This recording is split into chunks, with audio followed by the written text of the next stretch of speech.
অনেক সময় বাবা মারা থেরাপি করিয়েও ফল পান না কেন, আজ জানবো। নমস্কার, আমি ডক্টর দীপ্তাংশু দাস। আমি একজন চাইল্ড নিউরোলজিস্ট এবং বহুদিন ধরে অটিজম এবং বাকি নিউরো ডেভেলপমেন্টাল ডিসঅর্ডার্সের উপর কাজ করছি। বহু প্যারেন্টস আমাদের কাছে আসেন। আমি উদাহরণ দেব যে পরশু আসা একটি বাচ্চার ব্যাপারে। বাচ্চাটির বয়স তখন 11 বছর বয়স। আমি ক্যালকুলেশনের সুবিধার্থে ওটাকে রাউন্ড অফ করে নেব 10 বছর হিসেবে। বাবা আমাকে আমি জিজ্ঞাসা করলাম যে আপনাদের হিসেবে বাচ্চাটির মেন্টাল ডেভেলপমেন্ট কত বছরের মতো। ওনারা উত্তর দিলেন যে মোটামুটি 3 বছরের মতো। দেখুন, যারা আমরা ডাক্তার, যারা চাইল্ড ডেভেলপমেন্ট নিয়ে কাজ করি, যারা সাইকোলজিস্ট, যারা অ্যাসেসমেন্টস করে বিভিন্ন রকম লেভেলস বের করে, এই লেভেলের অ্যাপ্রক্সিমেশন কিন্তু আমি একটা প্রশ্নের মাধ্যমে পেয়ে গেলাম। ওনারা অনেক রকম টেস্ট করে ফাইনালি বলবেন যে বাচ্চার মেন্টাল ডেভেলপমেন্ট এত বছরের মতো। কিন্তু মা বাবা চারিদিকের রেফারেন্সে কিন্তু রাফ একটা আইডিয়া অলরেডি রাখেন। সুতরাং আমাদের এখানে খুব টেকনিক্যাল হতে হবে এমন নয়। তাহলে আমি প্রথমেই পেয়ে যাচ্ছি যে বাচ্চাটির মেন্টাল এজ রাফলি 3 বছরের মতো। মানে আইকিউ যদি আমি ক্যালকুলেট করতে যাই, আপনি ভাবুন যে 10 ডিভাইডেড বাই 3, রাফলি 30% বা 1/3। তাহলে বাচ্চাটির মেন্টাল ডেভেলপমেন্ট মোটামুটি 30%-এর কাছাকাছি। দেখুন, ডেফিসিট অনেকটা। এবং এই ডেফিসিটটার মানে কি? মানে হচ্ছে যে শুরুতে ধরা যাক বাচ্চার যখন 3 বছর বয়স, আমি যদি তখন কাজ করতে শুরু করতাম, তখন কিন্তু ডেফিসিট ছিল মাত্র 2 বছরের।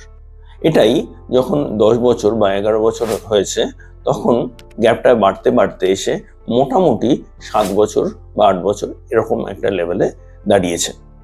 তাহলে গ্যাপটা ক্রমশ বাড়ছে। কেন?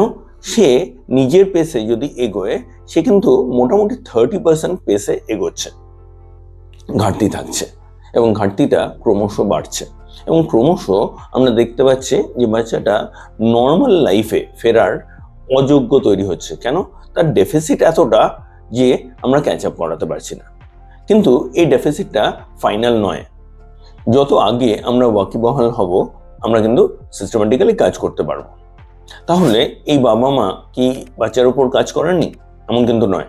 তারা কিন্তু প্রপারলি কাজ করার চেষ্টা করেছে, যেখানে যেরকম গাইডেন্স পেয়েছে সেরকমভাবে কাজ করেছে। কিন্তু যখন আমি কাজ করার কথা বলছি, একটা কথা বুঝতে হবে যে কি কাজ করছি, এটা গুরুত্বপূর্ণ। ভাবুন যে নর্মাল ক্ষেত্রে আপনার যে কন্টেনারটা, ওটা হচ্ছে স্ট্যান্ডার্ড সাইজ, কিন্তু এই বাচ্চাটার ক্ষেত্রে কন্টেনারটা কিন্তু 1/3 সাইজ। তাহলে আপনি যখন এই কন্টেনারের মধ্যে জিনিস রাখবেন, আপনাকে কিন্তু একদম সিলেক্ট করে জিনিস রাখতে হবে। এবং আপনি যদি 10টা জিনিস থাকে, 10টার মধ্যে থেকে অ্যাট র্যান্ডম গিয়ে 3টে রাখেন, তাহলে কিন্তু হবে না। কারণ এই 3টে জিনিস কিন্তু সমান পোটেনশিয়ালের নয়। এর মধ্যে যেটা রাখতে হবে সেটা হচ্ছে আপনার সবচেয়ে বেশি রিটার্ন যেটার থেকে, সেই জিনিসগুলো। দেখুন, আপনি এটুকু বুঝে গেছেন যে আপনি যখন ঘুরতে যাচ্ছেন, ভেবেছিলেন একটা বড় ব্যাগ নিয়ে যাবেন, কিন্তু যে কোনো কারণে হোক বড় ব্যাগ নিয়ে যাওয়া যাচ্ছে না, ছোট ব্যাগ নিয়ে যেতে হবে। এবার কি করবেন?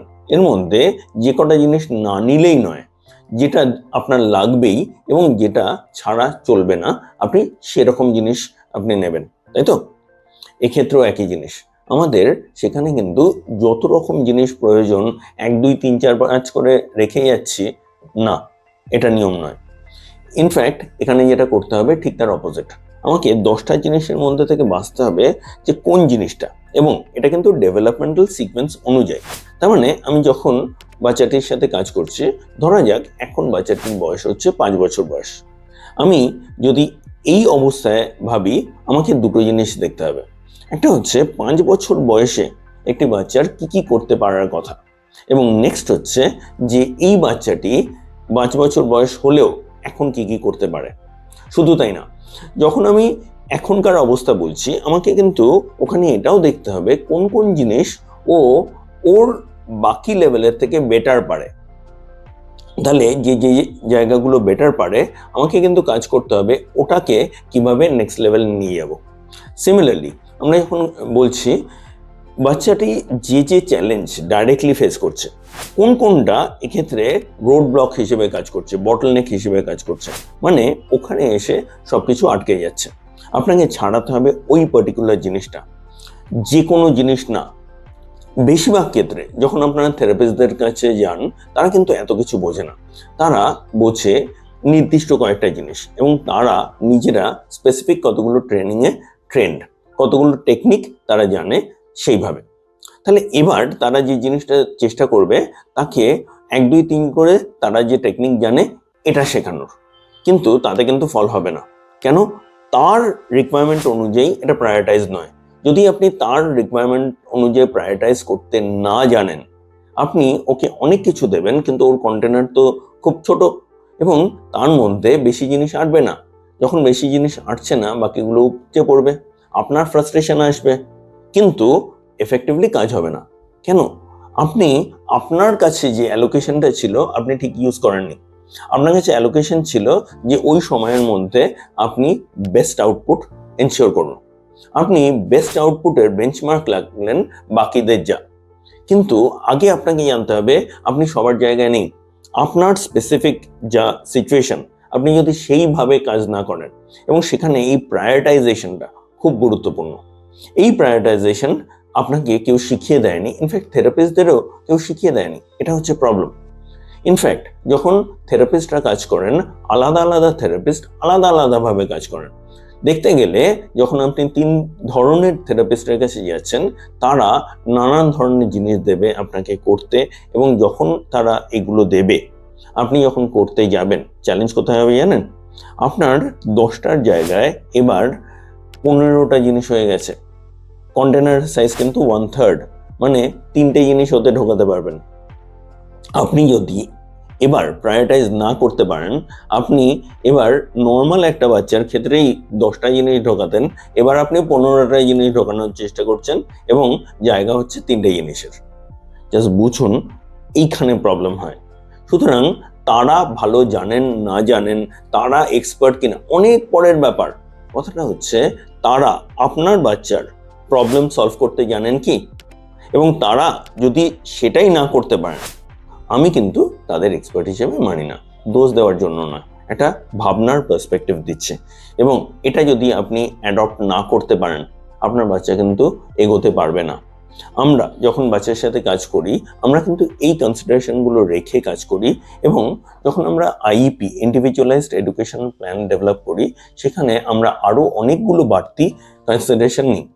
ইনফ্যাক্ট শুধু বাড়তি কনসিডারেশন না, এর প্রপার ট্র্যাকিং, কোনটা নিয়ে কাজ করব, এবং আমি সেখানে প্রোগ্রেস হচ্ছে কিনা কিভাবে বুঝবো, কিভাবে আমি ট্র্যাক ডাউন করব যে কতটা হলো এবং নেক্সট আমার কতটা লাগবে।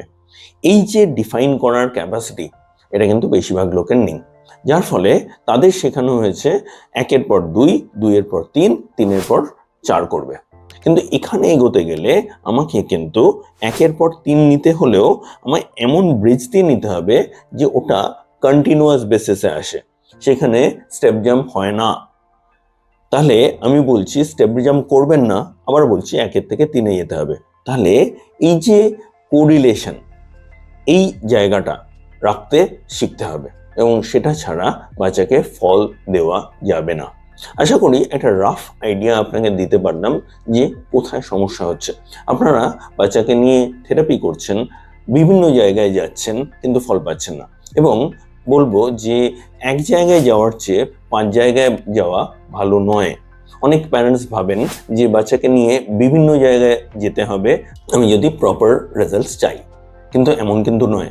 যত আপনি চারিদিকে গিয়ে ছুটছেন, আপনি কিন্তু নিজের প্রায়োরিটাইজেশন যেখানে দরকার, যেভাবে আউটপুট দিতে পারেন, এটা হচ্ছে না, এবং যদি এটা না হয় আপনি কিন্তু আসলে পিছিয়ে পড়ছেন। ভাবুন, আমি বাচ্চাকে টিউশনের জন্য নিয়ে গেছি, আমি সকাল থেকে বিকেল নানান জায়গায় টিউশনের জন্য হচ্ছি, কিন্তু বাচ্চার নিজের পড়ার জন্য বা শেখার জন্য যে সময়টা দরকার আমি তাকে দিচ্ছি না, তাহলে কিন্তু আপনারা ফল পাবেন না, এবং এই ধরনের জিনিসের জন্য বাবা মারা ফল পান না।